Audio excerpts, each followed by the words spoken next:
નમસ્કાર, હું છું પ્રિયા અને તમે જોઈ રહ્યા છો જનતા કી જાણકારી ન્યૂઝ।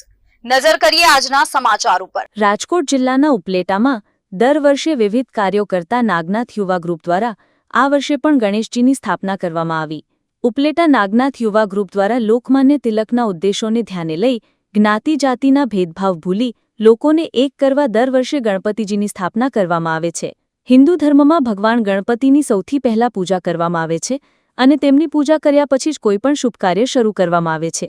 હિન્દુ ધર્મમાં ગણપતિજીના માત્ર એક નહીં પરંતુ 12 અલગ અલગ સ્વરૂપો છે અને કહેવાય છે કે જો કોઈ વ્યક્તિ પોતાની ઈચ્છાઓ કે મનોકામના પૂરી કરવા માટે ગણપતિ બાપ્પાના કોઈ ખાસ સ્વરૂપની પૂજા કરે છે તો તેમની તમામ મનોકામના પૂર્ણ થાય છે।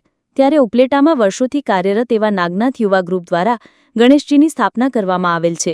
ત્યારે નાગનાથ યુવા ગ્રુપ દ્વારા ગણેશજીની મહાઆરતી કરવામાં આવેલ, જેમાં આમંત્રણને માન આપી પધારેલ મહેમાનો, રાજકીય આગેવાનો તેમજ ગામના મહાનુભાવો દ્વારા દરરોજ મહાઆરતી કરવામાં આવે છે।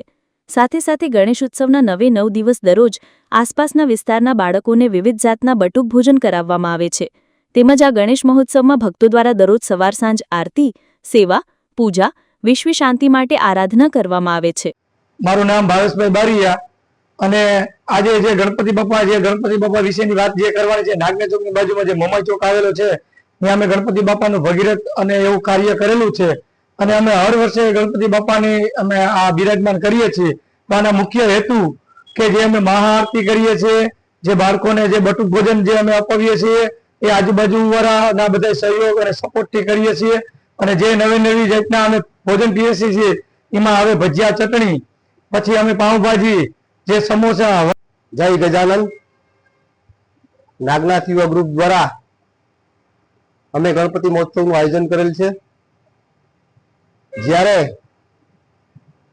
દેશમાં અંગ્રેજોનું શાસન હતું ત્યારે લોકોને એક કરવા માટે, લોકોમાં એકતા જળવાઈ રહે તે માટે આપણા લોકમાન્ય નેતા બાલ ગંગાધર તિલકે 1893માં ગણપતિની સ્થાપના કરવાની શરૂઆત કરી હતી।